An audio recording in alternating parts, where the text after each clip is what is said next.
ata kanë treguar që janë me mec shembullor dhe për shembull Petro Koçi reagoi. Petro Koçi hyn te njerëzit që as nuk ka përfituar ndonjë gjë nga pushteti. Ka qenë thjesht një deputet socialist, domethënë ka qëndruar thjesht dhe vetëm socialist. Dhe është parë me syrin që Petro si mos tjetë, nuk do lëviz asgjë, të paktën në oborrin e shërbëtorëve të Ramës, edhe pushtetmbajtësve të Ramës, edhe përfituesve të pushtetit të Ramës. Si ishte Petro, si ishte, PS-ja s'humbi asgjë. Me aq kokra socialistët sa kanë mbetur në PS, po thuaj se PS-ja është komplet një parti tjetër politike, që mund ta quash PS, PSH, PR, LP, KS, vendosi çfarë emri. Aty është Rama dhe një parti politike që Rama i ndryshon ngjyrën për shembull, e bën Mavi dhe pranohet, mund të ndryshojë edhe emrin, mund të ndryshojë çdo gjë. Pra ngrihet një ditë bukur dhe edhe e bën këtë gjë. Pra sfundi u bë dhe nutricionist. A mos hani 2 ditë tha, mund të rini dhe pa ngrënë se ju bën mirë, ju dobëson. Pra Rama është diplomat, Rama është ekonomist, Rama është edhe nutricionist, Rama është gjithçka në PS. Dhe ata e dhullojnë për atë që ai është. Në fund fare, kanë dhe drejtë se 12 vjet i kanë mbajtur në pushtet. Nëse i jep dhe një katëshe mandati tjetër, çfarë i thon ata atij? Pse fitove zgjedhjet? Jo. S'ke fituesi nuk gjykohet, e kupton? Dhe në fund fare llogaria është e thjeshtë. Më mirë të jemi në pushtet se edhe nëse s'kam një mandat deputeti, një mandat ministri ose një portofol ministri. Punë madhe jemi në pushtet. Pra llogaria bëhet dhe kaq e vogël. Jemi një alternativë. Se sa të jem në opozitë dhe mos kem asnjë mundësi shprese për të patur një benefit nga pushteti. Kështu që kjo i bashkon socialistët dhe ja ushuan në fund fare pa kënaqësinë sado të madhe që e kanë, dhe unë besoj që ata e kanë sepse Rama her pas here edhe i keq trajton. Duke marrë rastin e emërimeve që i bën ose shkarkimeve që i bën nga media. Pa ditë askush se kur do emërohet dhe pse po shkarkohet. Dhe këtë e ka standard. Po petalet e trëndafilit socialist për t'i dhënë pak frym të re partisë, ëh? Ato petalet janë si këto lulet falso që i blen, e mbajnë ngjyrën gjithmonë, po nuk kanë as aromë, as si më thënë, as klorofil. Kështu që në një kuptim janë pjesë e një mozaiku fals që krijohet për të thënë që ne kemi gjenerim, kemi breza të rinj kështu. Unë shoh një theks të fortë të ignorancës politike, me mënyrën se si qasen ndaj lajkave për t'i rënë sy kryetarit edhe poezive plot epos partijak, shoh brenda një lloj analfabetizmit të theksuar politik dhe keqardhës gjithashtu për atë që na pret në raport me përfaqësimin politik tek ajo që e nisëm bisedën bashkë. Pra nga pikpamja e kualitetit që na pret në përfaqësim. Të doja shumë që të kisha vajza dhe djem, madje në një moment dhe vetë Rama i ka folur subkonscienca, kur ka thënë që unë tani jam 60 vjeç, po do doja njerëz rebel siç kam qenë unë kur isha i ri. Pra mungojnë të dyja partitë politike. Të rinj që i thurin aq lavdë sa PD-ja është dhe më dramatike situata. Bëhen memet e vitit. Këtu unë mendoj që presidenti i Kinës ose Putini do i kishte zili këta për elozhet që i bëjnë liderëve. Domethënë është aq e vështirë situata sa nuk di çfarë thuash. Po, nëse po themi bëjmë një përllogaritim bazuar në panoramën e përgjithshme të qasjes që ka ndjekur Rama për këto lista, mendon se do ketë sukses në raport me votën?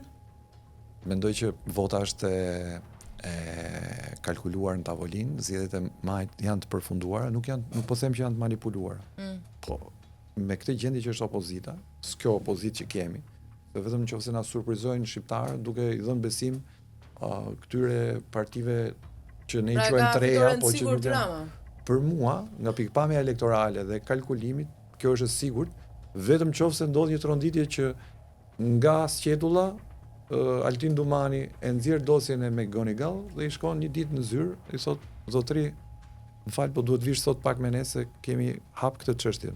Nëse ndodh kjo, pastaj natyrisht që ndryshimet do të jenë të padiskutueshme, po se si do rikompozohet arena politike dhe skema politike nuk di ta them se nuk jam orakull politik.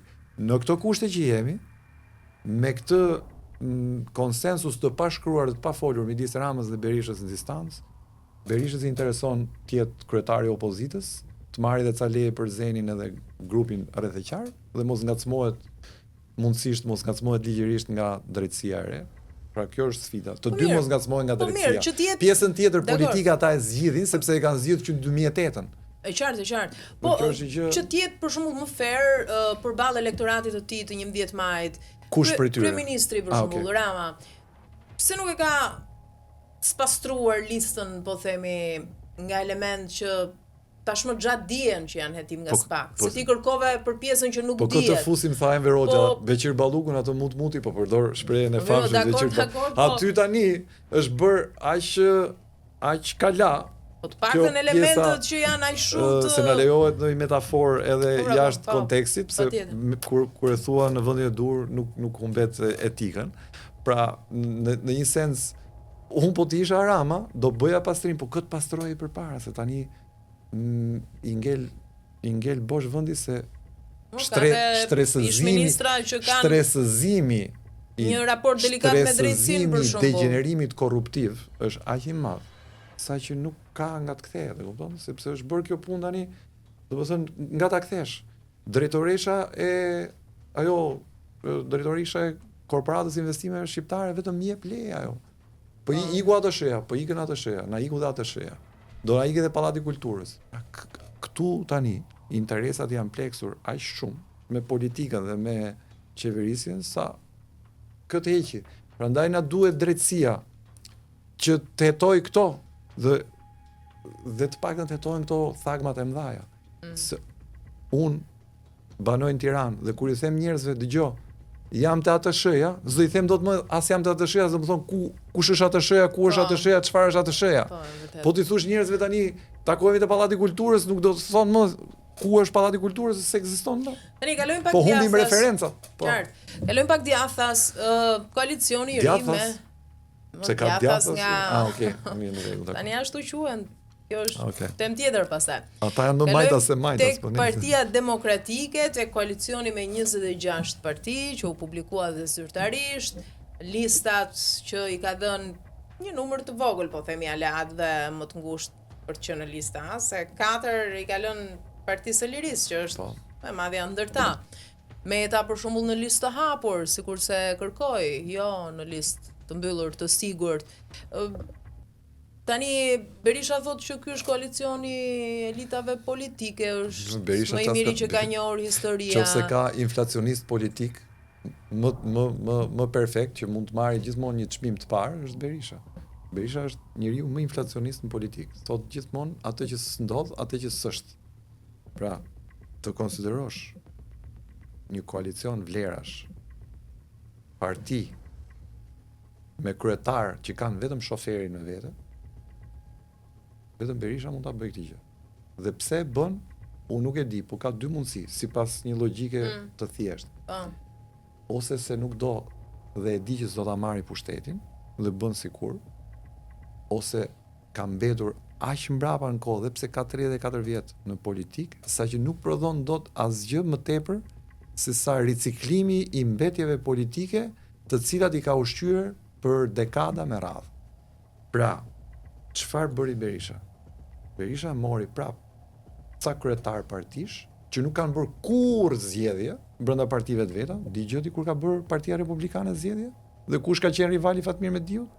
Se që kur ka vdes Sabri Godo. Zgjedhje nuk janë bërë as në Partinë Socialiste tani, se edhe kjo është një temë tjetër. Po flasim për koalicionin. Po që të vim tek një gjë edhe më themelore, se mora skundur, pra shtysëm nga kjo gjë.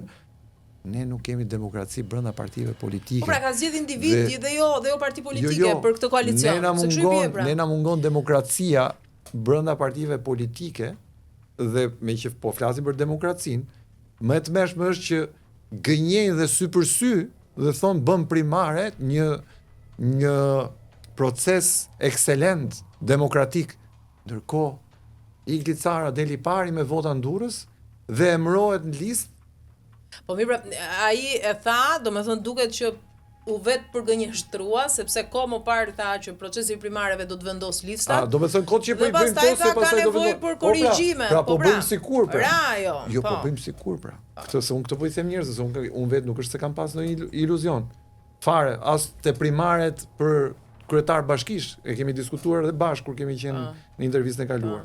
Primare që bëjnë me sikur.